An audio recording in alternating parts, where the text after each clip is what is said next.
मेरे सामने इस वक्त शब्दों के जादूगर बैठे हैं जिन्होंने माँ पर गीत लिखकर बचपन की मासूमियत को आवाज़ दी। रूबरू रोशनी, कितने लोगों को याद है?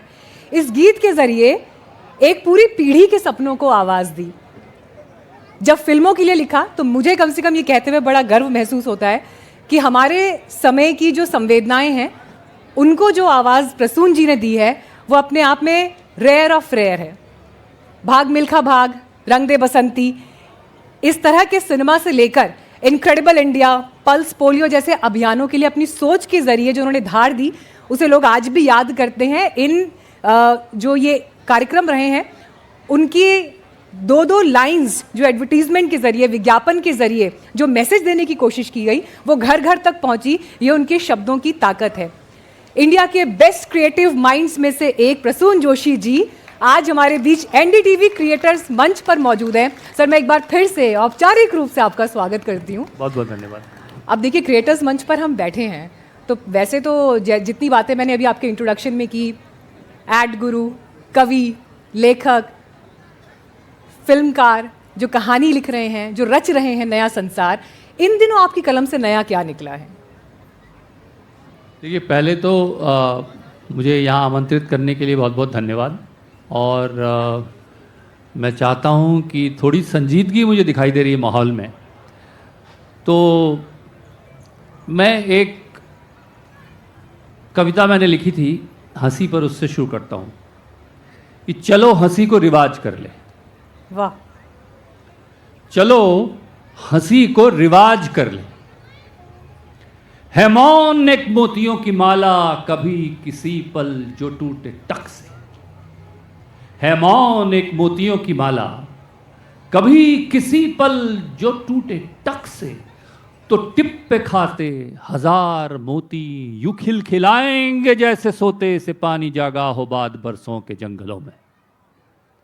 है मौन एक मोतियों की माला, कभी किसी पल जो टूटे टक से। तो टिप पे खाते हजार मोती, यूं खिलखिलाएंगे जैसे सोते से पानी जागा हो बाद बरसों के जंगलों में। कभी हुआ ना जो आज कर लें, चलो हंसी को रिवाज कर लें। हंसी लुटा के हंसी जुटा लें, हंसी लुटा के हंसी जुटा लें।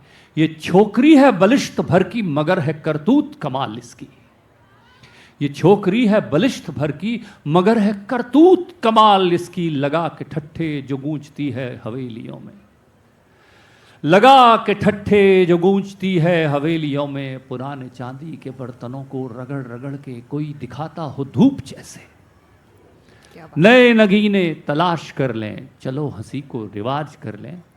कभी जो बागों में झूलती है, कभी जो बागों में झूलती है, ये खट्टे आमों की कैरियों सी खटास लेकर। आहा, क्या बात है। कभी जो बागों में झूलती है, ये खट्टे आमों की कैरियों सी खटास लेकर। या फिर गली में भी दौड़ती है ये फालसे की हर एक ढेरी पे अपने जन्मों का हक समझकर। या फिर गली में भी दौड़ती है ये फालसे की हर एक ढेरी पे अपने जन्मों का हक समझकर। ये तोतली सी चवन्नी लेकर सुलगते गुस्से पे कूद पड़ती है छींट बनकर। पलक झपकते ही दूर जाती है खिल्लियों सी। ये दूर है इसको पास कर ले, चलो हंसी को रिवाज कर ले। क्या बात है। मुझे हर चेहरे पर इस वक्त एक मुस्कुराहट दिखाई दे रही है, और हंसी रिवाज बन जाए तो फिर क्या बात है। मैं चाहता हूं संजीदगी, ये तो एक संस्कार दे दिया सर आपने आज इस मंच से। जी कहिए सर। मैं चाहता हूं संजीदगी रहे, पर हम खुश रहें, क्योंकि चारों तरफ माहौल जो है इस तरह का ऐसा है कि हम कविता को जिंदा रखना जो है बहुत ही ज़रूरी है। कविता, जिस समाज में कविता जीवित नहीं रहेगी उस समाज में कुछ गड़बड़ है। क्योंकि कविता, देखिए, एक ढोल है, एक बांसुरी है। ढोल के शोर में बांसुरी नहीं सुनाई देती है। कविता तो एक बांसुरी है। अगर आपने ढोल के साथ कविता को सुनने की कोशिश भी की तो शायद सुन नहीं पाएंगे। और मैं आपका, मीनाक्षी जी, और आपके पूरे चैनल का आभारी हूं कि देखिए, ढोल के शोर से थोड़ा दूर ले जाना पड़ता है लोगों को पहाड़ी पर, और कहना पड़ता है चलो यहाँ बैठते हैं, यहाँ पर बांसुरी सुनेंगे, यहाँ पे वो ढोल का शोर नहीं है। तो ये ढोल का शोर यहाँ नहीं है। और कविता सुनने वाले मैं देख सकता हूँ यहाँ पे वो लोग हैं जो यहाँ पे आज बैठे हैं, जिनके हाथों में स्क्रीन नहीं है, जो स्क्रीन से दूर रूबरू हो रहे हैं, चेहरे देखना चाहते हैं, स्पर्श ढूंढ रहे हैं। मुझे खुशी है कि आप सब लोग अपनी स्क्रीन छोड़ के आए हैं। For a change at least we are not the imprisonment of the screen. So मैं बहुत खुश हूँ इस बात से। और सर हमारी भी कोशिश यही थी कि जब पिछले साल जब हमने एनडीटीवी क्रिएटर्स मंच किया वो 1 दिन का आयोजन था, इस बार हम उसको 2 दिन तक लेकर आए हैं। और कोशिश प्रयास यही था कि इस परंपरा को और मजबूती के साथ निभाएं और समय समय पर इस मंच को लेकर आते रहें। लेकिन मैं आपको पुराने समय में थोड़ा सा लेकर जाना चाहती हूँ। वैसे तो बहुत सारे लोग पहले से इस बात को जानते होंगे, पर जो नहीं जानते, हम तो फेलो पहाड़ी हैं सर भी उत्तराखंड से आते हैं। और कुछ समय के लिए कर्मभूमि आपकी दिल्ली भी रही, फिर वहाँ से आप मुंबई भी पहुँचे समंदर किनारे, और वहाँ पर फिर आपने एक नई दुनिया अपनी बनाई। लेकिन मैं दिल्ली की दुनिया को पर थोड़ा सा आना चाहती हूँ, क्योंकि इस समय हम गालिब की दिल्ली में भी बैठे हैं। इस समय हम निज़ामुद्दीन औलिया की दरगाह के पास भी बैठे हैं, हम ज़ौक़ की दिल्ली में भी बैठे हैं, जहाँ पर आज भी लोग पुरानी दिल्ली की हवेलियों को देखने के लिए पहुँच जाते हैं, जहाँ आज भी लोग कंधे से कंधे मिलाकर चलते हैं। कई बार किसी का पैर ऊपर पड़ जाता है, पराठे खाने के लिए पहुंच जाते हैं। तो दिल्ली का एक वो फ्लेवर है जो लोगों के भीतर रहता है। आपके लिए वो दिल्ली क्या थी आपके उन दिनों में जो आपने दिल्ली में समय बिताया? देखिए दिल्ली, मैंने एक दिल्ली 6 में एक गाना लिखा था, उसमें कोशिश भी की थी कि ये दिल्ली है मेरे यार, बस इश्क मोहब्बत प्यार, इसकी बाईं तरफ भी दिल है, इसकी दाईं तरफ भी दिल है। तो दिल्ली तो ऐसे ही नहीं कहते कि दिल वालों की है, सच में दिल वालों की है। और उसका एक कारण है, देखिए दिल्ली में इतने सारे सभ्यताएं, इतने सारे लोग आए हैं कि बहुत ज़रूरी हो जाता है कि दिमाग से ज़्यादा दिल का उपयोग किया जाए। दिमाग से देखेंगे तो बैठेगी नहीं दिल्ली, आपको समझ नहीं आएगा दिल्ली क्या है। लेकिन थोड़ा सा दिल से देखेंगे तो दिल्ली समझ में आने लगेगी। दिमाग से समझ में आने वाली चीज़ नहीं है ये दिल में उतरने वाली जगह है। और इसीलिए यहाँ पे शायर आपको दिखते हैं, म्यूजिशियंस दिखते हैं, इसीलिए यहाँ पे आपको तरह तरह की ज़बानें दिखती हैं, एक स्वच्छंदता दिखती है, एक तरफ पावर सेंटर दिखता है। तो आप देखिए डाइकोटमी जिसे कहते हैं, विरोधाभास, वो भी आपको दिल्ली में प्रत्यक्ष दिखाई देता है। तो Delhi is not a easy thing to understand, और ज़्यादा समझने की कोशिश ना करें, महसूस करने की चीज़ है।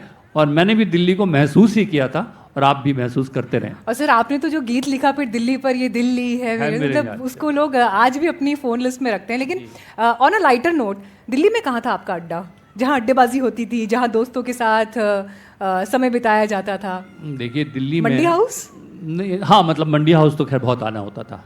मंडी हाउस के चारों ओर ही हम चक्कर लगाते रहते थे। यहीं पर मुझे तो याद है एक बार कॉन्सर्ट, पंडित भीमसेन जोशी का कॉन्सर्ट था, और मुझे सुनना था, और हम तो ऐसा तो था नहीं कोई टिकट या कोई वो स्पेशल कॉन्सर्ट था।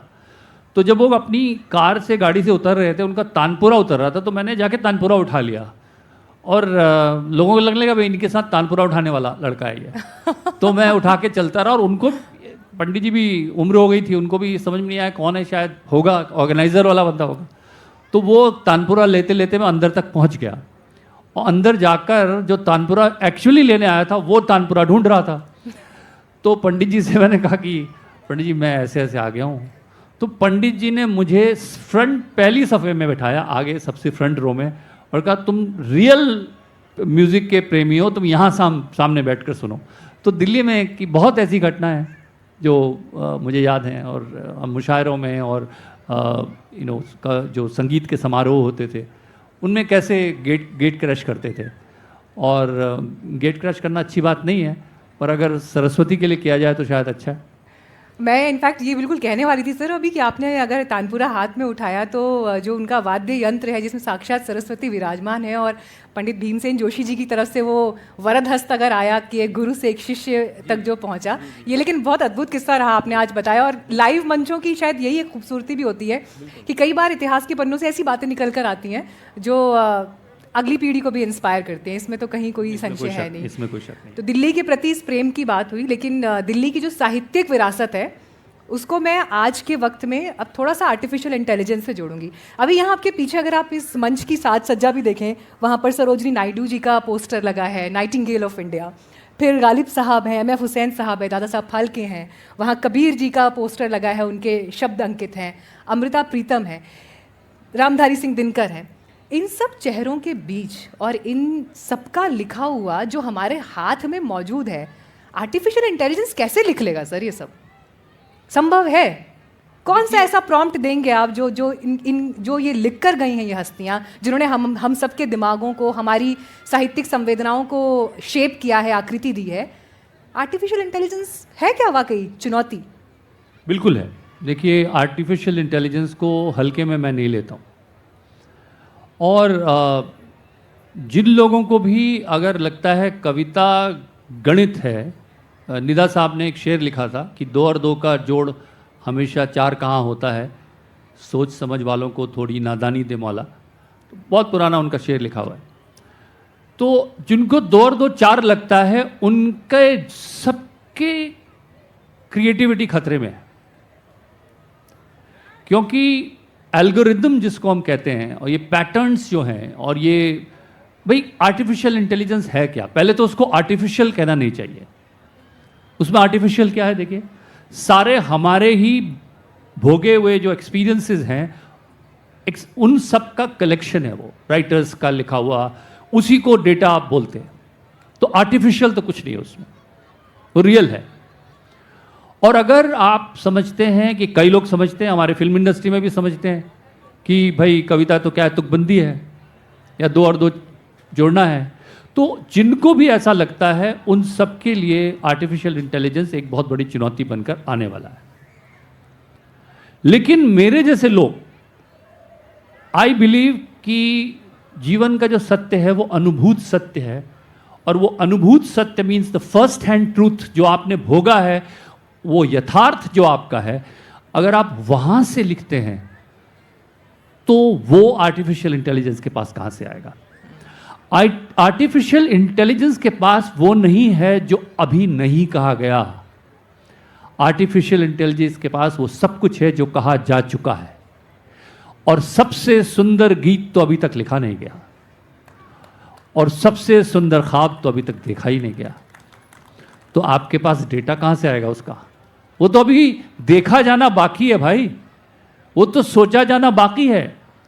इसलिए, और मुझे लगता है कि अनुभूत सत्य से ही हम जब बात कर रहे हैं, तो मुझे याद है मैं गीत लिख रहा था फिल्म तारे ज़मीं पर के लिए, तुझे सब है पता है ना माँ।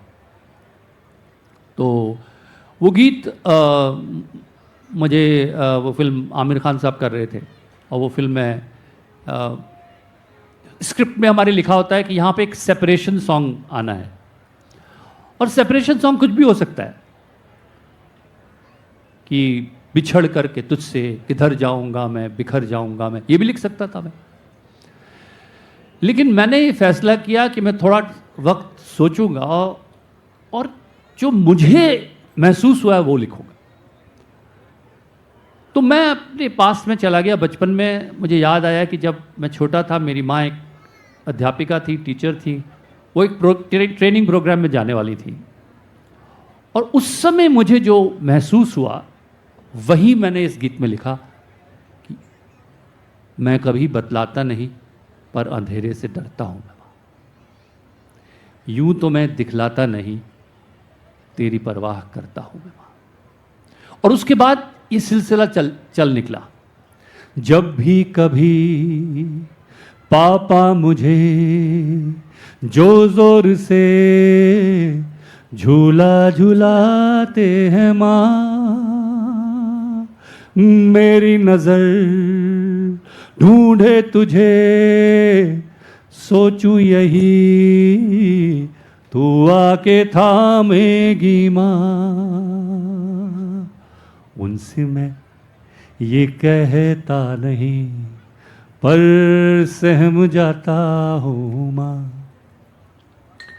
चेहरे पे आने देता नहीं, दिल ही दिल में घबराता हूँ माँ, तुझे सब है पता है न माँ, तुझे सब है पता मेरी माँ।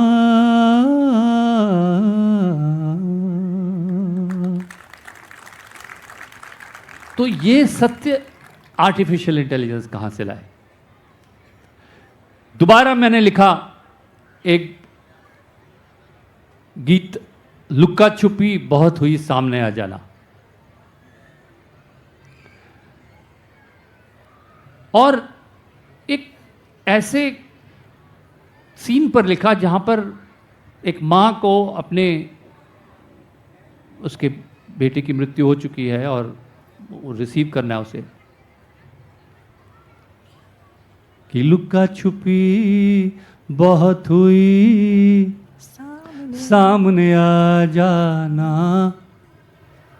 कहाँ कहाँ ढूंढा तुझे थक गई है अब तेरी माँ, आजा सांझ हुई मुझे तेरी फिक्र धुंधला गई, देख मेरी नजर आ जाना। अब वो बच्चा कह रहा है क्या बताऊं माँ कहाँ हूं मैंने झरने से पानी तोड़ के पिया है, गुच्छा गुच्छा कई ख्वाबों का उछल के छुआ है। अब ये जो चीजें हैं ये आर्टिफिशियल इंटेलिजेंस जो कहा जा चुका है उससे चुनता है, पर जो अव्यक्त है, जो अनएक्सप्रेस्ड है, वो आर्टिफिशियल इंटेलिजेंस के पास नहीं है। और इसलिए मुझे लगता है कि ह्यूमन क्रिएशन हमेशा उसकी एक जगह होगी। मैं ये मानता हूं कि आने वाले दिनों में आपके पास दो मुख्तलिफ क्रिएशंस होंगे, एक आर्टिफिशियल इंटेलिजेंस का होगा, आप समझ जाएंगे कि आर्टिफिशियल इंटेलिजेंस से निकला है, और ये किसी इंसान से निकला है। ये दोनों चीज़ें आपके सामने होंगी। And I am not saying that artificial intelligence would not be there and will not create, it will create, it has capability to create because it has got immense amount of data, और वो data को आप recirculate कर सकते हैं, permutation combination बना सकते हैं, लेकिन दो और दो का जोड़ हमेशा चार नहीं होता। बहुत खूब। इनफैक्ट सर अभी आपने जिस तरह से लुका छिपी वाले गीत को लेकर पूरा एक नरेशन हमारे सामने दिया, एक छोटा सा कॉन्टेक्स्ट इसमें ऐड करूँगी। कई बार क्योंकि कुछ हमारे जो अपने अनुभव होते हैं, आई एम श्योर कि एक जब वो दो तरफा संवाद होता है तो आपके पास भी वो पहुँचेगा। मुझे आज भी याद है ये फिल्म आई थी और माधवन साहब जो है उस टाइम फाइटर पायलट बने थे, और उस फिल्म में जिस समय वो शहीद होते हैं तो जो इमोशन निकल कर आता है, जिसे आपके गीत ने पर्दे पर आवाज़ दी, कुछ समय के बाद जब मुंबई अटैक्स हुए, जिस समय मुंबई पर आतंकवादी हमला हुआ, और उस समय जो हमारे एनएसजी के कमांडोज थे उनमें से जो वहाँ उस ऑपरेशन में शहीद हुए, हमारे न्यूज़ रूम में ये गीत बहुत सी स्टोरीज़ में उस समय जोड़ा गया, जिस समय तिरंगे पे लिपट कर पार्थिव शरीर आया, और मैंने न्यूज़ रूम में सर लोगों की आंखों से आंसू बहते हुए देखे कि वो हेडलाइंस एडिट करा रहे हैं, वो स्टोरी एडिट करा रहे हैं, और साथ में आंखों से आंसू निकल रहे हैं। मैं ये बोल रही हूँ, मुझे इस वक्त गूज बम्स हो रहे हैं। आपने कहा तो मुझे अचानक वो वक्त याद आ गया। देखिए क्या है कि ये रिश्ता जो है, मतलब आप अगर कोई आपसे ये पूछे कि आप अपने बच्चे को क्यों प्यार करते हैं, एक माँ से या एक बेटे से पूछे तो अपनी माँ को क्यों प्यार करता है, आओ इसे डाइसेक्ट करें, आओ इसका गणित बनाएं, इसके धागा धागा निकाल के सामने प्रस्तुत करें, और ये जानें कि तू अपनी माँ को प्यार क्यों करता है, या माँ तू बच्चे को प्यार क्यों करती है। क्योंकि देखिए आर्टिफिशियल इंटेलिजेंस तो आपको एल्गोरिदम बनाएगा, डेटा बनाएगा, और डेटा के लिए उसकी काट छाट करेगा।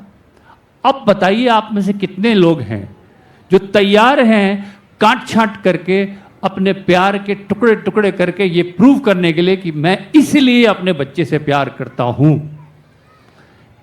Number 1, number 2, number 3, number 4, number 5, number 6, number 7, 10 ways to love your child।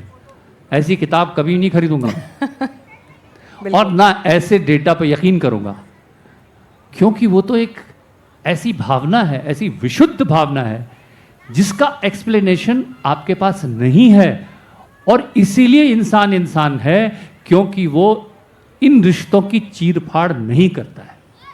लेकिन टेक्नोलॉजी तो चीर-फाड़ करके ही समझेगी कि भाई ये माँ अपने बच्चे को इतना प्यार क्यों करती है, इसकी इक्वेशन बनाओ, इसका डेटा बनाओ। और जो रिश्ते चीड़-फाड़ से दूर हैं, परे हैं, उनकी डायमेंशन ही अलग है, उन रिश्तों की आप चीड़-फाड़ कैसे करेंगे? तो मुझे लगता है कि छूना नहीं चाहिए उन चीज़ों को। आर्टिफिशियल इंटेलिजेंस की पहुंच से दूर है वो चीज़। आपका अपने दूसरी एक पक्ष है, आध्यात्मिक पक्ष, स्पिरिचुअलिटी का जो पक्ष है, वो कहाँ से एआई के पास में होगा? देखिए, हमारे यहाँ वाणी के जो प्रकार हैं उसमें जिस वाणी से मैं बोल रहा हूँ इसे वैखरी कहते हैं।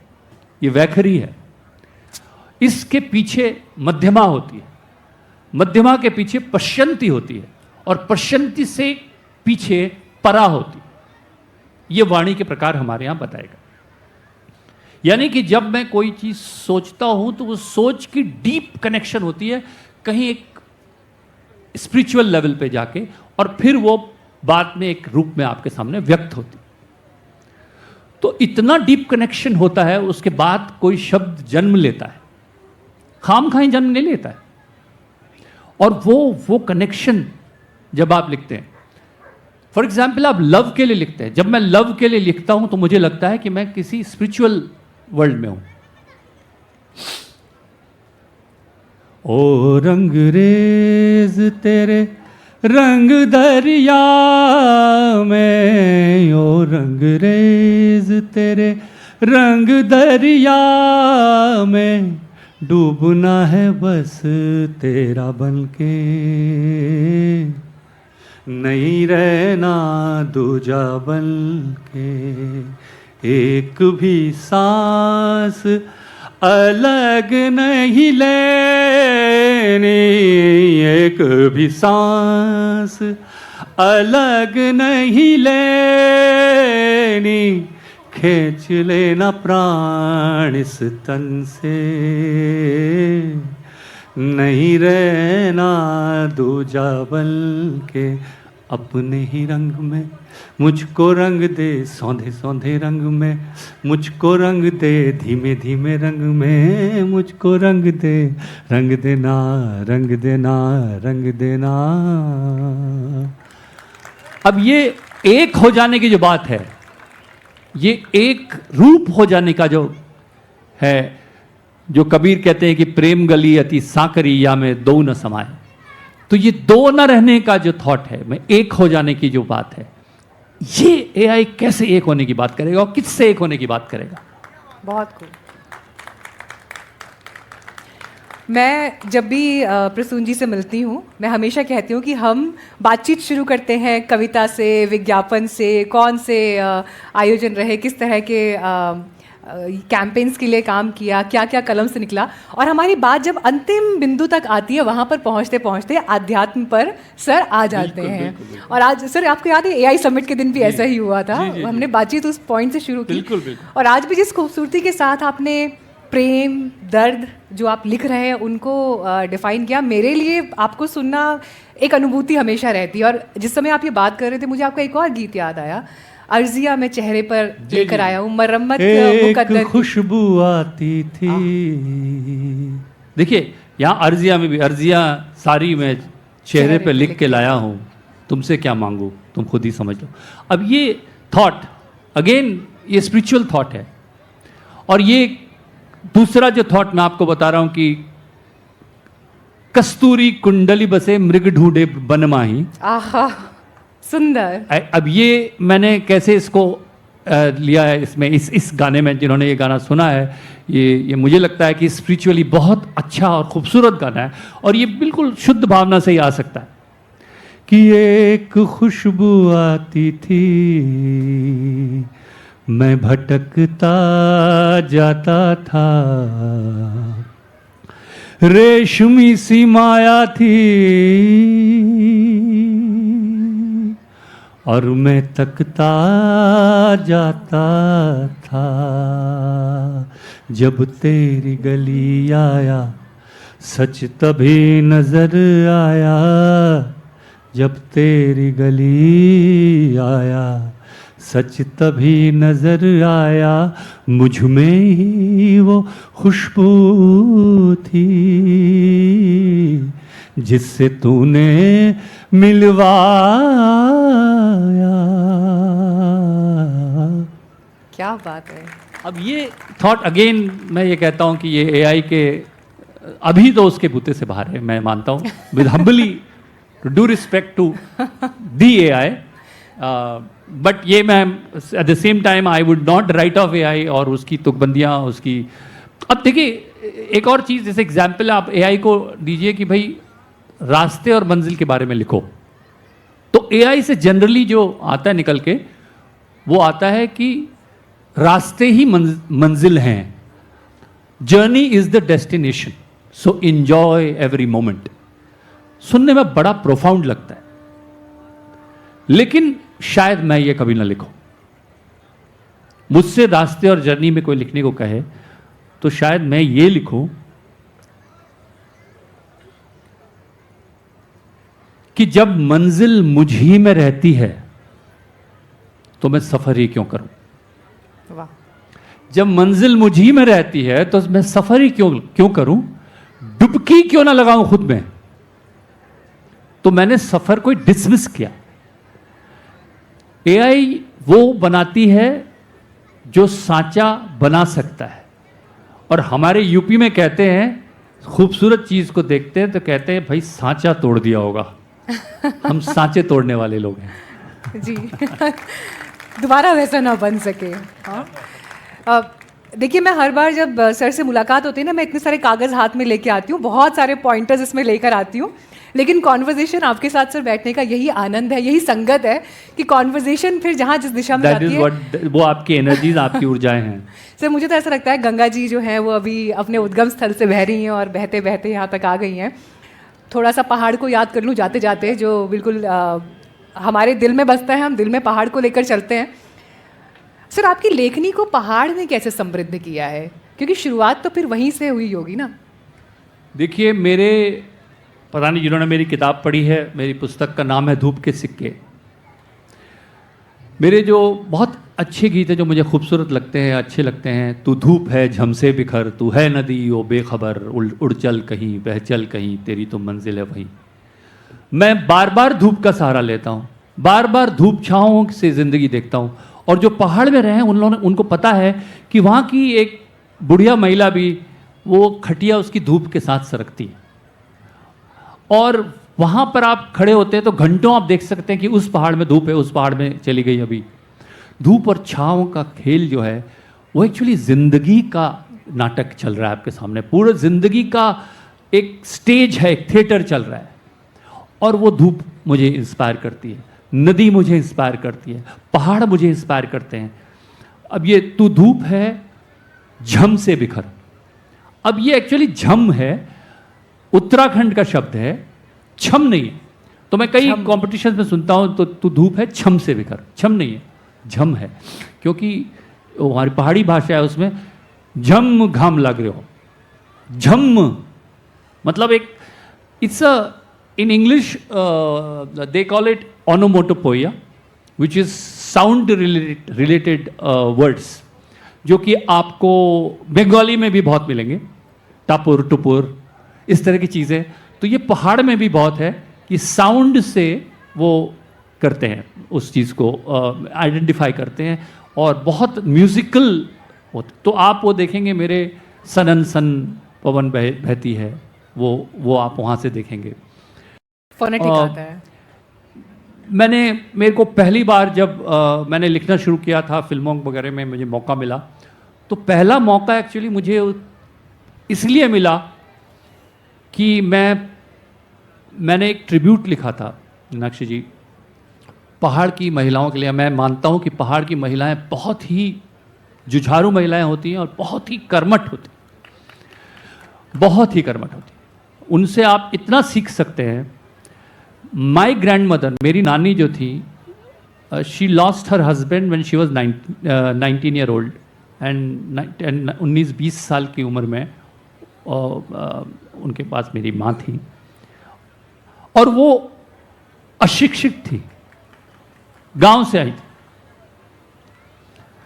And she retired as a principal of a school.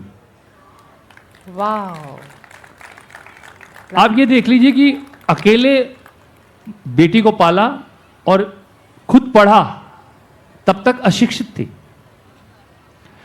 तो ये मैंने हमेशा देखा है कि पहाड़ की महिलाओं में, और मैंने एक गीत लिखा था, एक एल्बम आया था उस वक्त, मन के मंजीरे, शुभा मुदगल जी ने वो गाया था और शांतनु मोइत्रा जी ने कंपोज किया था कि सने हाथ माटी की खुशबू लिए, रची धूप माथे पे बूंदे लिए, जाने कितने बाजू तू बाहों में लिए, जाने कितने बाजू तू बाहों में लिए, कितनी राहतें अपनी छाहों में लिए, तेरी बांसुरी से चूल्हे जले। वहाँ फुकनी से फूक के चूल्हा जलाती थी मेरी ग्रैंडमदर। तेरी बांसुरी से, तो मैं उसको बांसुरी कह रहा हूँ, तेरी बांसुरी से चूल्हे जले, तू ये साज छेड़े तो जीवन चले, फसलों में बालियां हैं तेरे कान की। उनके पास इतने गहने नहीं है, लेकिन उनकी जो बालियां कानों में होनी चाहिए तो वो फसलों में है। फसलों में बालियां हैं तेरे कान की, टीका करे तुझे हवा, मौसम सलामी दे रहा, धूल से करे तू सिंगार, बहती चली जा तू है धार, इस जमी को संवार, इस जमी को संवार। क्या बात है। ये मैंने लिखा और ये गीत श्री अमिताभ बच्चन को कहीं उन्होंने सुन लिया, तो उनका मुझे एक पत्र आया उसके बाद कि मुझे आपका गाना सुनने का मौका मिला। और यही गाना था जिसकी वजह से मुझे अपनी पहली फिल्म का सॉन्ग के लिए आमंत्रित किया गया। लज्जा फिल्म का जो गीत था, लता जी ने गाया था, वो पहले गाना मुझे एक्चुअली आई शुड थैंक, मुझे धन्यवाद देना चाहिए पहाड़ की महिलाओं का और पहाड़ी की नारी का कि उनके सम्मान में मैंने जो ट्रिब्यूट लिखा था उसकी वजह से मुझे पहला गीत मिला था। क्या बात है सर, लेकिन आपने उसको उस मंच पर रखा। मैं तो वहाँ की मेहनतकश महिलाओं की बात आपने की, मैं इसी बात पर ये ज़रूर कहना चाहूँगी कि पहाड़ के लोग भी बड़े ध्यान से आपको सुन रहे होते हैं कि जब वो आपको अपने प्रतिनिधि के सीखा है वही मैं। देखिए, एक तो पहाड़ में आप जब रहते हैं तो आप विश्वास करना सीखते हैं। मैं जब अपनी ग्रैंडमदर के यहाँ जाता था, नानी के यहाँ, तो उनके यहाँ घर में आपको तो पता है मीनाक्षी जी, वहाँ पे सांकल वाले घर होते हैं जी, तो वो घर का दरवाज़ा खुला रहता था, ताले नहीं लगते थे। हाँ, ताले नहीं लगते थे, ताला संस्कृति नहीं थी। तो वह उनके कमरे में जाता, उनकी किचन में देखा कोई चाय बना रहा है, अरे हमें पता था तुम लोग आ रहे हो, हम चाय बना रहे हैं। तो एक विश्वास आपके अंदर होता है, मूल रूप से एक विश्वास होता है। देखिए, पहाड़ आपको संघर्ष सिखाता है। नदी को पार करना आसान नहीं है, लेकिन नदी छल नहीं करती है, नदी नदी ही रहती है। लेकिन शहर में क्या होता है कि आपने एक बस में सोचा कि मैं उस सीट पे बैठूंगा, वो खाली है, आप बढ़ रहे थे उसकी तरफ, वहां पे एक रुमाल आकर गिरता, मैंने ले ली भाई वो। तो ये जो है नदी नहीं करती ये छल आपके साथ। नदी शुरुआत में भी नदी थी जी, बाद में भी नदी है। तो ये जो आपको एक विश्वास होता है कि मेरा संघर्ष जो है वो छद्म नहीं है, वो उसमें ट्रांसपेरेंसी है, पारदर्शिता है, वो यकीन के साथ आप उतरते हैं जीवन में। तो पहाड़ आपको बहुत कुछ देता है और मुझे बहुत कुछ दिया है, और वो सब परिलक्षित होता है, मेरे काम में रिफ्लेक्ट होता है, मेरे थॉट्स में रिफ्लेक्ट होता है। एंड मैं हमेशा उत्तराखंड का ऋणी रहूँगा। सर आपको कितना भी सुनते रहे मन तो कभी भरेगा नहीं, लेकिन अब समय खत्म हुआ, लेकिन आपकी संगत हमें यहाँ पर मिली और आपके शब्दों ने हमको जितना एनरिच किया है, जो फीलिंग्स लेकर हम सभी यहाँ से जाएंगे। Thank you so much for giving such a good time to us. Being a great audience.